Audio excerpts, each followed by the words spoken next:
नमस्कार, आप live cities देख रहे हैं। मैं हूं जय शुक्ला। देखिए, बिहार के डिप्टी सीएम तेजस्वी यादव की फटकार के बाद बड़ा एक्शन हुआ है। फिलहाल लालू प्रसाद यादव और उनके पूरे परिवार पर ईडी का शिकंजा चल रहा है। मुश्किल दौर से वो गुजर रहे हैं, लेकिन पिछले दिनों आपको याद होगा, तेजस्वी यादव जहानाबाद के वाणावर दौरे पर गए थे।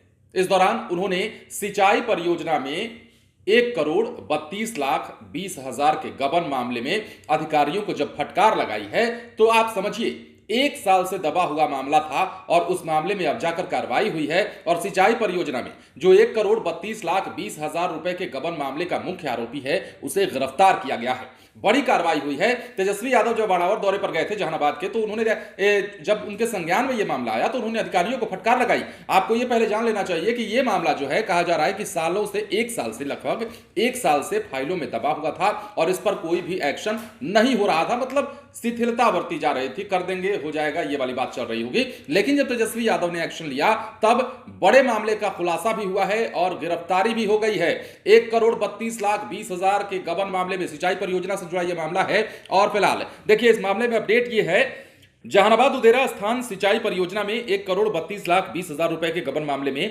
पुलिस ने मुख्य आरोपित कैशियर राजू कुमार को गिरफ्तार कर लिया है। ये वही राजू कुमार है जो मुख्य आरोपी है 1,32,20,000 रुपए के गबन मामले का। और भी कई लोग हैं, और भी कई लोगों के नाम हैं और भी कई लोग फरार चल रहे हैं इस मामले में। सोचिए कितना बड़ा भ्रष्टाचार का खेल चल रहा था इस मामले में। यदि हम आगे आपको बताएं तो देखिए, कैशियर तो गिरफ्तार हो गया है। यह मामला सदर थाने की पुलिस 1 साल से दबाए बैठी थी और जब पिछले दिनों तेजस्वी यादव वहां जाते हैं, वाणावर जाते हैं, उनके संज्ञान में जब यह मामला आता है तो अधिकारियों को फटकार लगाते हैं, जिसके बाद अधिकारी एक्शन में आते हैं और एक्शन में आने का नतीजा यह होता है कि जो 1 साल से पड़ा हुआ मामला था, उसमें कार्रवाई होते हुए कैशियर को गिरफ्तार कर लिया जाता है। सिंचाई परियोजना में करोड़ रुपए के 1,32,20,000 रुपए के गबन के मुख्य आरोपी को गिरफ्तार कर लिया जाता है। इसके अलावा यह भी जान लीजिए कि मामले में एक अन्य आरोपी तत्कालीन कार्यपालक अभियंता फिलहाल फरार है। बिहार सरकार की यह महत्वाकांक्षी योजना उदेरा स्थान सिंचाई परियोजना में ठेकेदार से लेकर विभागीय अधिकारी और कर्मी ने भ्रष्टाचार की गंगा में जमकर डुबकी लगाई थी। करोड़ों की परियोजना में अब जाकर के गबन का भंडाफोड़ हुआ है, जब निर्माण एजेंसी द्वारा सिक्योरिटी मनी के रूप में जमा 1,32,20,000 की एफडी को मिली भगत से वारा न्यारा कर दिया गया। दरअसल मामले में सदर थाने में 2 प्राथमिकी दर्ज की गई थी, लेकिन आरोपितों की गिरफ्तारी 1 साल तक नहीं हो सकी। सबसे पहले साल 2018 में तत्कालीन कार्यपालक अभियंता अरविंद कुमार की लिखित शिकायत पर निर्माण एजेंसी और बैंक प्रबंधक के खिलाफ सदर थाने में सरकारी राशि के गबन का केस दर्ज हुआ। मामला हाई प्रोफाइल होने के कारण थाने में फाइल दबा रहा। तब तक कार्यपालक अभियंता अरविंद कुमार सेवानिवृत्त हो गए, यानी रिटायर हो गए। अब मामला देखिए, विभाग के मंत्री और आला अधिकारी तक पहुंचने के बाद विभागीय जांच की गई।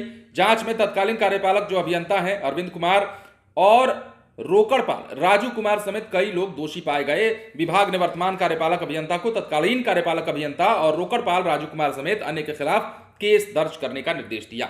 देखिए, यह मामला जो है 2018 से चल रहा था और सबसे खास बात यह कि पुलिस ने इस मामले को फाइलों में दबा रखा था और कारण यह था कि यह हाई प्रोफाइल मामला था। कार्यपालक अभियंता उस दौरान के जो थे, उनसे जुड़ा मामला था। लेकिन अब जो है वो फरार चल रहे हैं। उस दौरान जो कार्यपालक अभियंता थे, उन्होंने भी भ्रष्टाचार की गंगा में डुबकी लगाई थी। लेकिन बड़ी खबर यह है कि जो मुख्य आरोपी है, जो कैशियर की बात कर रहे हैं, राजू कुमार जिसकी हम बात कर रहे हैं, जिसकी गिरफ्तारी की गई है, 1 साल पहले ही इसकी गिरफ्तारी हो जाती यदि पुलिस ने एक्शन ले लिया होता। लेकिन पुलिस ने नहीं लिया और अब जाकर के पुलिस एक्शन ले रही है। चूंकि बिहार पुलिस के काम करने का तरीका भी बदला है, कार्यशैली भी बदली है, स्वरूप भी बदला है। अब पुलिस जो है वो पुराने केसेस में भी फाइलें खोलकर लोगों को उठा रही है, आरोपितों को उठा रही है, अपराधियों को नहीं छोड़ रही है। तो ये एक अच्छी बात है। गिरफ्तारी देर से ही सही, लेकिन संभव हुई है, क्योंकि तेजस्वी यादव वाणावर जब गए थे तो उन्होंने अधिकारियों से कहा था कि इस मामले में तुरंत संज्ञान लीजिए और जल्द से जल्द रिपोर्ट दीजिए। अब जाकर के गिरफ्तारी हो गई, बड़ी कार्रवाई हुई है। लेकिन